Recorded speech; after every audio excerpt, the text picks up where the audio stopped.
కాబట్టే కదా పవన్ కళ్యాణ్ ఈ కూటమి కట్టింది.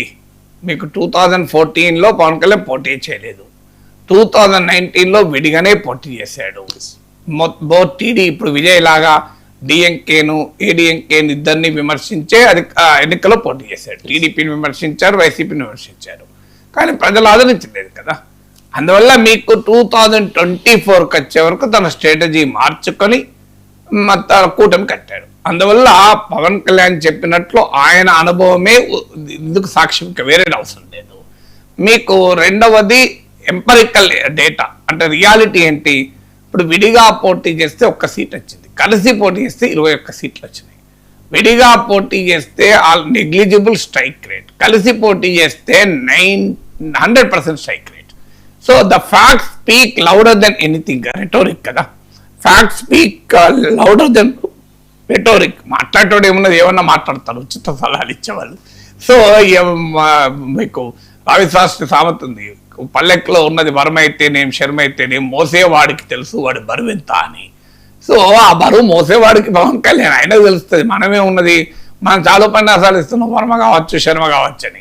అల్టిమేట్ గా భారం పోయాల్సింది పవన్ కళ్యాణ్, నాగేశ్వర్ కాదు, రవిశంకర్ కాదు. సో అందువల్ల పవన్ కళ్యాణ్ ఈజ్ రైట్. అక్కడ ఉన్న గ్రౌండ్ సిచ్యువేషన్ ఆయనకు ఆ రకంగా లేదు అనే దాంట్లో ఎలాంటి డిస్ప్యూట్ లేదు.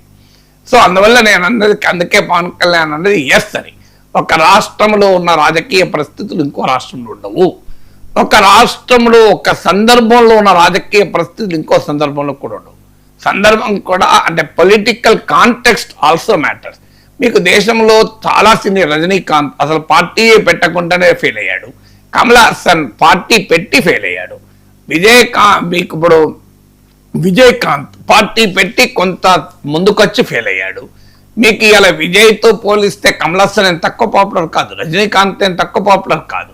వాస్తవానికి పాపులారిటీని మనం లెక్క పెట్టలేకపోయినా అవగాహనలో, నాలెడ్జ్లో, మీకు స్పష్టతలో విజయ్తో పోలిస్తే కమల్ హాసన్ 1000 రెట్లు ఎక్కువ. కమల్ హాసన్ అంత స్పష్టత ఉన్నవాడు, కానీ ఏమైంది, ప్రజలు స్పష్టతతో సంబంధం ఉన్నది ప్రజలకు. మీకు విజయ్కి పెద్ద సబ్జెక్ట్ ఉన్నవాడు కూడా కాదు, కానీ డైలాగ్ డెలివరీ పవర్ఫుల్గా ఉంది. సో ఆయన కరెక్ట్ కాంటెక్స్ట్లో వచ్చారు, అప్పుడు గెలిచారు. మీకు ఎంజి రామచంద్రన్ కూడా డైరెక్ట్గా అట్లా వచ్చి గెలవలేదు. ఆయన కొన్నేళ్ల పాటు ద్రవిడియన్ మూమెంట్ పాలిటిక్స్లో ఉన్నాడు. డిఎంకేకు ప్రాపగండా, డిఎంకేకు సెక్రటరీగా కూడా పనిచేశాడు. జయలలిత డైరెక్ట్గా రాలేదు, మీకు ఏడీఎంకేకు ప్రాపగండా సెక్రటరీగా పనిచేశారు. సో వీళ్ళందరూ కూడా పాలిటిక్స్లో ఉండి కొంతకాలం అయిన వాళ్ళు. మన దగ్గర ఎన్టీ రామారావు అద్భుతమైన విజయం సాధించాడు. మరి రామారావుతో పోలిస్తే అక్కినే నాగేశ్వరరావు పాపులర్ కాదా? ఆ మేరకు కృష్ణ పాపులర్ కాదా? ఇంకా కృష్ణ యూత్లో పాపులర్ మీకు విజయ్ లాగా. సో మీకు వాళ్ళు ఎందుకు మరి పార్టీలు పెట్టలేదు? చిరంజీవి పాపులర్ కదా. ఇప్పుడు మీకు ఒక ఎన్టీ రామారావు చిరంజీవితో పోలిస్తే డిఫరెంట్ పీరియడ్స్, అందువల్ల పోలిక కరెక్ట్ కాదు. But Chiranjeevi is no less popular hero. అయినా కూడా మరి చిరంజీవి 18% తెచ్చుకున్నాడు.